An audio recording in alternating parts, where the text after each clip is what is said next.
And welcome back to CentralCoastRadio.com. Well, there is a very, very exciting film coming out that I'm sure a lot of you out there are going to be very interested to watch. It is called Old Man, and today we are lucky enough to have one of the stars of the film on the show to chat a little bit about this amazing film. Welcome to the program, Marc Senter. Dave, thank you for having me. No problem. Now, Mark, this is an amazing film. Now, I've watched it, but our listeners, of course, won't have had the opportunity to watch it yet. So I was wondering if you could tell us a little bit about the premise of the film and a little bit about your character, Joe. Yeah, absolutely. So it was originally a play written by Joel Veitch, who's a playwright, and then we turned it into a feature. But basically, there's an old guy living in the woods, played by the always remarkable Stephen Lang, and he's a little disorientated and he's frustrated. And then one day, a young hiker, knocks on his door who's lost and is trying to figure out where he is. And basically, the two of them start to converse and get to know each other, and they start to find some odd similarities within their backgrounds. And then we discover that the young guy is not exactly just a lost hiker in the woods. There's something much more significant to his arriving at this old man's door. I'm kind of cautiously saying this because if you haven't seen the film yet, it's a bit tough to say what it's about without revealing everything. But it's really like a chamber thriller between these two guys. And then there's a big surprise at the end. Well, hopefully it's a big surprise for people watching it. Yeah, that was the same with my review, because we don't do spoilers on this show, so I had to be very, very careful with my review. I have to ask, what was your introduction to this film? Had you seen the play, or was your introduction first sitting down to read the screenplay? Yeah, so the playwright is a good friend of mine from back in the day, and we were just kicking ideas back and forth one day, and he was telling me about this play, and it sounded interesting to me. And he had just gotten into the Actors Studio here in New York, part of their PDU program, and he was going to start workshopping the play, and I read it and was like, wow, yes, this would make a great play. However, I would love to make a movie. I would love to make a movie from this. So I was lucky enough to get my hands on the play. And then I called my friend Lucky McKee, who's a great director, someone I like a lot and have known for some time, and who's done some pretty cool work in the genre space. And we just started putting it together. So I was lucky enough to kind of be in on the inception, and just kind of lucky that this piece of material got into my hands. Yeah, without too much of a spoiler, what was your thoughts when you read that twist? Well, that's kind of what hooked me. I mean, when I read it, it's always, we never know what it is, but I'm sure everyone can relate, in any art form or whatever they're doing. Whenever you read something, you put it down, you keep thinking about it, and you can't stop thinking about it, and you pick it up and you read it again. And for me, that was a very exciting piece to it, where I was like, wow. So, you think it's this, but it's really something else. And then the opportunity to, without giving too much away, the opportunity to, potentially play two characters was also very exciting. Yeah. I just thought it was a fun piece of material and something that we could do that didn't take a ton of heavy lifting as far as the locations and all that stuff is concerned. Yeah. So how do you approach that, knowing that you're going to play the two characters? So how did you go approaching that as an actor? It's kind of just with like anything. I mean, you just read it a bunch. You keep reading it, and you just make notes, and you're thinking about it, and you're meditating on it, and you're just really, it's kind of like going to the gym for the first time. You're trying a bunch of stuff, and that doesn't feel right, and this doesn't feel right, and there's something over here. And we did an early reading of the piece with Stephen Lang and the director and I.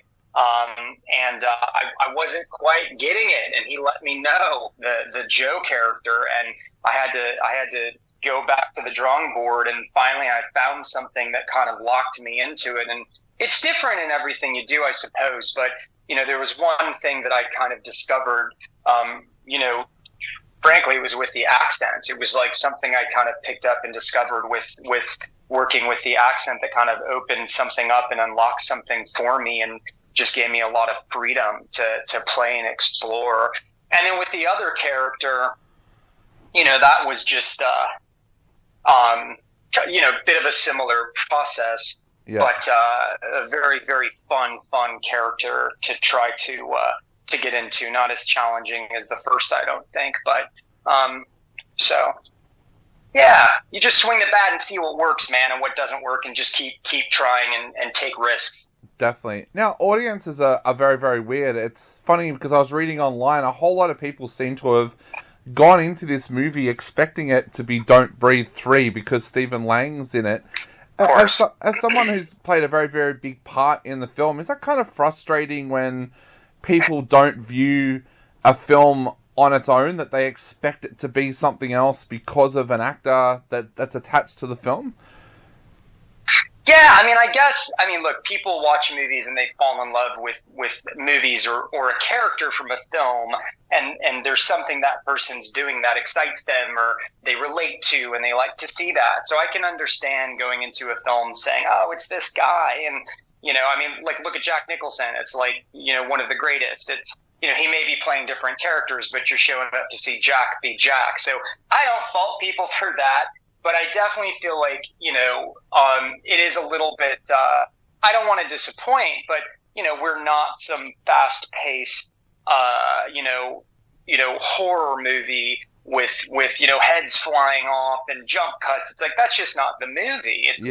It's slower, it breathes, it takes its time, and that wasn't by mistake or chance. I mean, we went into it liking that and wanting to do that. So, really, I guess it just comes down to if you can kind of view it with an open mind and just take the ride, hopefully you enjoy it.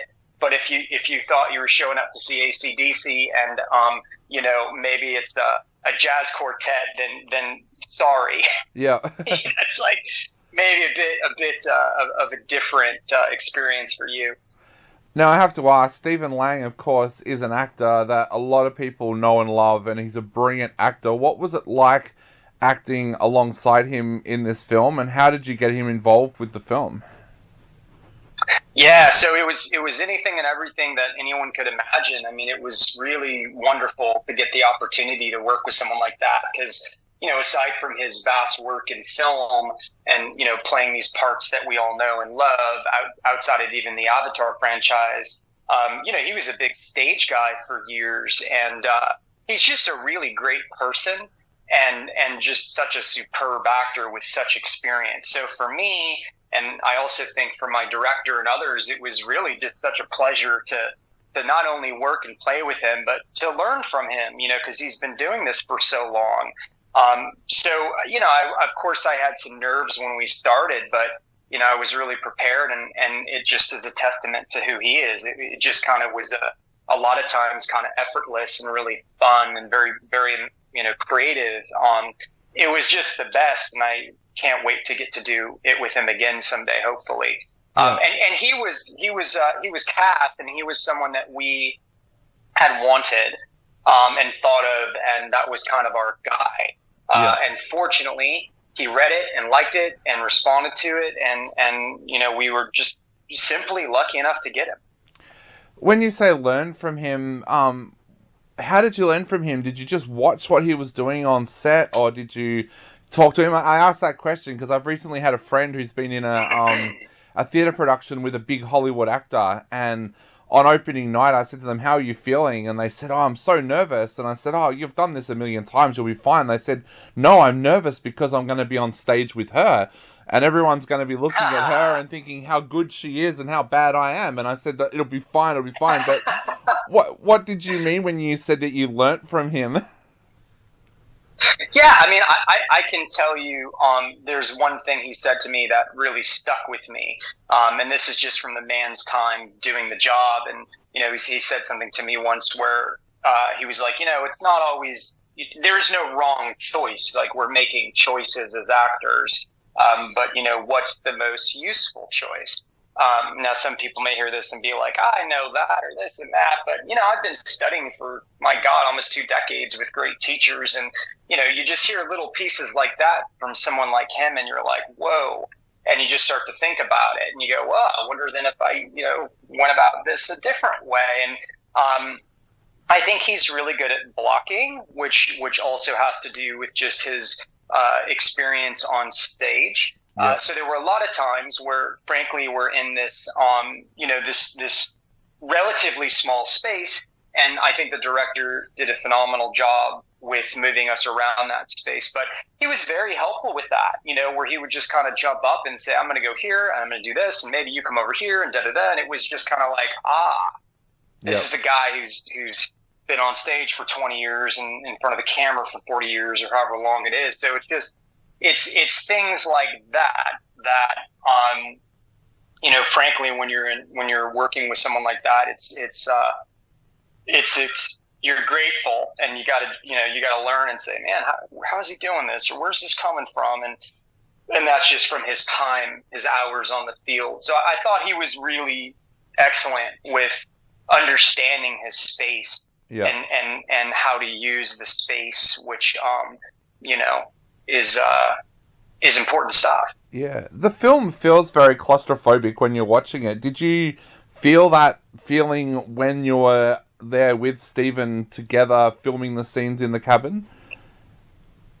Yes, definitely, and that's I not to speak for the director, but I think that was a big part of it too. Like, it's supposed to feel claustrophobic, and just on a side note, I know there were some reviews that, good or bad, were even saying, oh well, this is because it was COVID and they're making a COVID movie, and no, that's not it. It was a one location film that we would have made, whether it was COVID or not. Yeah. And yes, it's supposed to feel claustrophobic. You're supposed to feel like these guys are stuck in here together. And it's what unravels between them that's, hopefully, you're supposed to kind of unravel the story for everyone. Yeah. Lucky has So that's good that you said that. Yeah. Lucky has done such a great job as a director on this film, and it feels like that you guys hand-selected him for that role of director. What was it like working with him, and why did you select him to be the director for this film?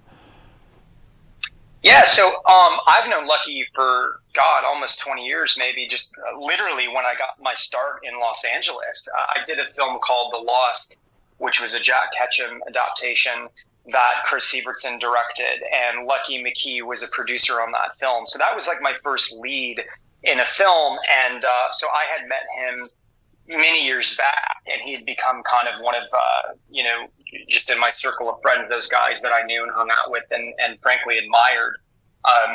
So we'd been friends, we'd worked together on Tales of Halloween, and, had been wanting to suit up to do something bigger, and we just hadn't found it yet. So when I read this, I immediately thought of him, and was hoping that he would respond, and fortunately he did. And so it was just kind of a right time, right place for us to kind of get together. And working with him was, friendship aside, it was just amazing. I mean, he's a pro. I think he's great with actors. He's not just a technical guy. He has those skill sets. But he's just great with actors and great with giving you your space and, suggesting things and directing, but really letting Stephen and I and the others really kind of play. And if we find something, let us run with it. Definitely. Now, I know we're running out of time very, very quickly. So to finish off, Mark, what would you like to say to people out there who are about to sit down and watch Old Man? I mean, first of all, I would just say thank you for your time. You have a lot of options, so I absolutely appreciate you taking the time to see it. And we had a lot of fun making it, and we tried really hard and had a great creative experience. So I thank you for your time for watching it, and I hope that you enjoy it. And if not, then hopefully you'll enjoy other things that we do in the future.